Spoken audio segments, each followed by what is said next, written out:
हिंदी में यूपीएससी की तैयारी से संबंधित प्रोग्राम्स को देखने के लिए सब्सक्राइब करें study IQ IAS Hindi. Hello दोस्तों, स्वागत है आप सबका स्टडी IQ IAS हिंदी में। और एक बहुत बड़ी सूचना है, यूपीएससी यानी कि यूनियन पब्लिक सर्विस कमीशन ठान के बैठी है कि वो स्टूडेंट्स के लिए आमूल चूल यानी कि बड़ा बदलाव लेके आएगी।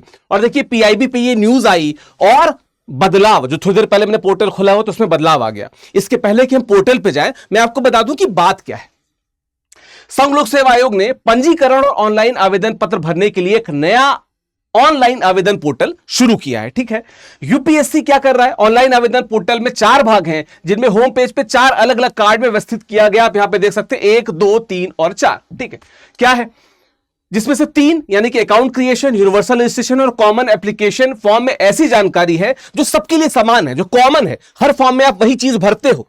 लेकिन यूपीएससी के अलग अलग एग्जामिनेशन में कुछ जो जरूरतें अलग होती हैं वो चौथे में यानी कि एग्जामिनेशन में अलग से भरी जाएगी। क्या है, जैसे चौथे भाग में यानी कि एग्जामिनेशन में परीक्षा नोटिस, परीक्षा आवेदन और आवेदन की स्थिति शामिल है।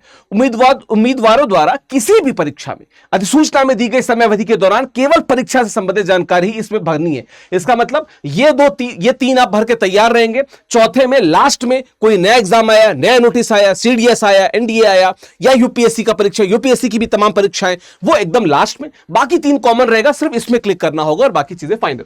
चलिए इसको और देख लेते क्या है। इस व्यवस्था से अभ्यर्थियों को प्रथम 3 भागों को किसी भी समय भरने तथा किसी भी यूपीएससी परीक्षा में आवेदन करने के लिए तैयार रहने की सुविधा मिलेगी, जिससे समय की बचत होगी और अंतिम समय की भागदौड़ से बचा जा सकेगा। यूपीएससी की जो हाल की परीक्षा हुई, प्रीलिम्स की परीक्षा, उसके पहले जो इतना टफ फॉर्म आया था, बच्चे परेशान थे, हलाकान थे कि कैसे डिटेल भरा जाए और एक एक डिटेल को लेकर बड़ा कंफ्यूजन था। चाहे वो कास्ट सर्टिफिकेट हो या किसी और प्रकार का, चाहे वो आधार ही हो, तो बच्चे परेशान थे, स्टूडेंट परेशान थे। यूपीएससी ने एक बहुत अच्छी पहल की है कि ऑलरेडी आप भर के रखे रहिए। जैसे कोई नया नोटिफिकेशन आएगा, आपको लगता है कि आपके लिए ये इंपॉर्टेंट जॉब है, आप इसको अप्लाई कर सकते हैं, यहां पे किया जा सकता है। ठीक है, अच्छा, सभी आवेदकों को upsconline.nic.in जो यहां पे दिख रहा है आपको 1, 2, 3, 4, इसी की बात कर रहे हैं। क्या है, वेबसाइट का उपयोग करके नए शुरू किए गए पोर्टल पे नए सिरे से आवेदन भरना और अपने दस्तावेज अपलोड करना आवश्यक है। पुराना one time registration OTR module अब से लागू नहीं होगा। तो इसके पहले आपको पता है कि लगभग सभी स्टेट गवर्नमेंट और यूपीएससी भी OTR मॉड्यूल को फॉलो करते थे। ठीक है, वन टाइम रजिस्ट्रेशन, लेकिन अभी OTR मॉड्यूल को बदल दिया गया है। उसमें बहुत सी दिक्कत थी, कई बार OTR पासवर्ड, OTR रजिस्ट्रेशन से जुड़ी प्रॉब्लम्स बहुत आती थी, खासकर जो स्टेट सर्विसेज थी वहां पे तो बहुत दिक्कतें आ रही थी। ठीक है, क्या है, आवेदन भरने और दस्तावेज अपलोड करने को अभ्यर्थियों के मार्गदर्शन हेतु विस्तृत निर्देश होम पेज पे तथा सभी प्रोफाइल मॉड्यूल पे उपलब्ध हैं। जो ये सभी हैं, इन सब में इंस्ट्रक्शंस हैं, इन सभी में इंस्ट्रक्शन सब में इंस्ट्रक्शन है, आप आराम से इंस्ट्रक्शन देख के भर सकते हैं। ठीक है, और क्या है, आवेदकों को सलाह दी जाती है कि वे यूनिवर्सल एप्लीकेशन में पहचान दस्तावेज के रूप में अपने आधार कार्ड का उपयोग करें, ताकि पहचान पत्र और अन्य विवरणों का आसान, सरल और निर्बाध सत्यापन तथा प्रमाणीकरण हो सके, जिसके बाद ये सभी परीक्षाओं के लिए एक स्थायी और सामान्य रिकॉर्ड के रूप में कार्य करेगा।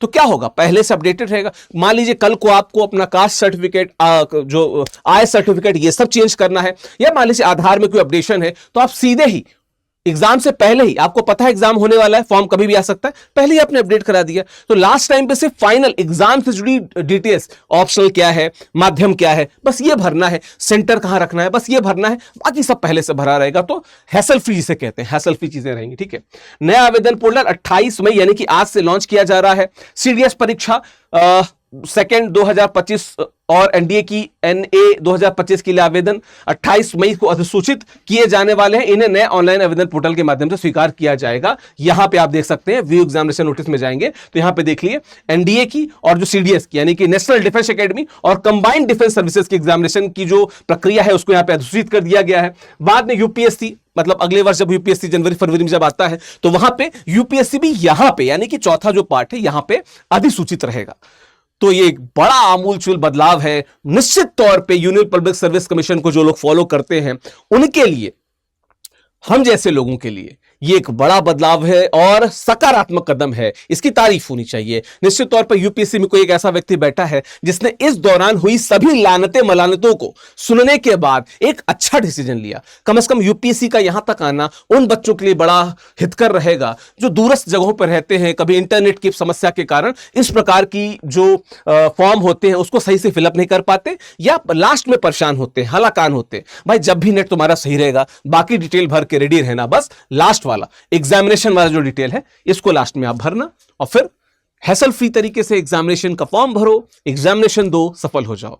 तो अभी हाल में यूपीएससी के रिजल्ट आए, उसके बाद से लगातार बातें, अभी प्रीलिम्स परीक्षा हुई थी, प्रीलिम्स परीक्षा के बाद से भी बच्चे बहुत से परेशान थे कि मेंस आएगा तो क्या दिक्कत होगी। मेरे ख्याल से अब समस्या का समाधान यूपीएससी ने खोज लिया है और एक बड़ी अच्छी पहल है उन स्टूडेंट्स के लिए, क्योंकि मुझे पता है कि जो फरवरी मार्च का महीना था, खासकर फरवरी का महीना, इतना टेंशन भरा था कि हर दूसरे दिन किसी बच्चे का मैसेज आता था और 10-10 बच्चों के मैसेज आते थे, मेल आते थे कि सर कैसे भरे, क्या भरे, कैसे नहीं भरे। उन सभी समस्याओं का समाधान कहीं ना कहीं एक निश्चित तौर तक तो यूपीएससी ने खोज लिया है। तो अभी क्या करना है, upsc.online.nic.in पे ये 4 जो सेक्शन, इन्हीं 4, बाकी देखो एकदम सिंपल, कुछ और नहीं, सिर्फ ये 4 सेक्शन, इन पे ही आपको अपनी डिटेल्स को सबमिट करना है और बाकी आगे फॉर्म भरना है। तो this is a good initiative by UPSC. Definitely उन बच्चों को बहुत मदद करेगा जो दूरस्थ गांव में रहते हैं। ठीक है, तो अच्छा लगा ये देख के और ये न्यूज आई तो मैं तो बहुत खुश था, क्योंकि हम सब ने कहीं ना कहीं समस्याओं का सामना किया है। खैर, उन स्टूडेंट्स को मैं बताता चलूं जो स्टडी आईक्यू के प्लेटफॉर्म पे इस समय मुझे यहां पे देख रहे हैं, उनको मैं बताता चलूं कि अगर आप हमारे P2I फाउंडेशन बैच से जुड़ना चाहते हैं तो 31 मई को ये जो हमारा मॉर्निंग बैचेस में एडमिशन क्लोज हो रहे हैं। और मैं बताता चलूं कि इसी बैच में इस दौरान अर्ली स्टार्ट ऑफर सेल चल रही है, तो 31 मई तक ये सेल भी चलेगी, तो आप मैक्सिमम डिस्काउंट ले सकते हैं। ठीक है, बाय नाउ पे जाइए, यहां पे ठीक है, ऐड प्रोमो कोड पे जाइए और यहां पे प्रोमो कोड क्या आपको लगाना है, यहां पे आपको प्रोमो कोड जितने लिखे हैं वो कोई नहीं लगाना है, आपको क्या लगाना है, विकास लाइव को इस्तेमाल कीजिए, अप्लाई कीजिए और ये आपको देखिए सारे डिस्काउंटेड प्राइस यहां पे दिख जाएंगे। ठीक है, इस P2I फाउंडेशन बैच की समस्त फीचर्स को डिटेल में मैंने वीडियो सेक्शन में अन्य फैकल्टीज ने भी कवर किया है। You can use this code Vikas live for maximum discounts and अपने फ्यूचर को एकदम क्लियर कट रखने के लिए, जिसे कहते हैं ना कि एकदम फोकस तरीके से अपने जो लक्ष्य है वहां तक पहुंचने के लिए आप इस बैच से जुड़ सकते हैं। अगर आपको ऑप्शनल में दिक्कत है तो हिंदी साहित्य वैकल्पिक विषय का नया बैच 2 जून से शुरू हो रहा है, मैं खुद लेके आता हूं, मैं खुद पढ़ाता हूं।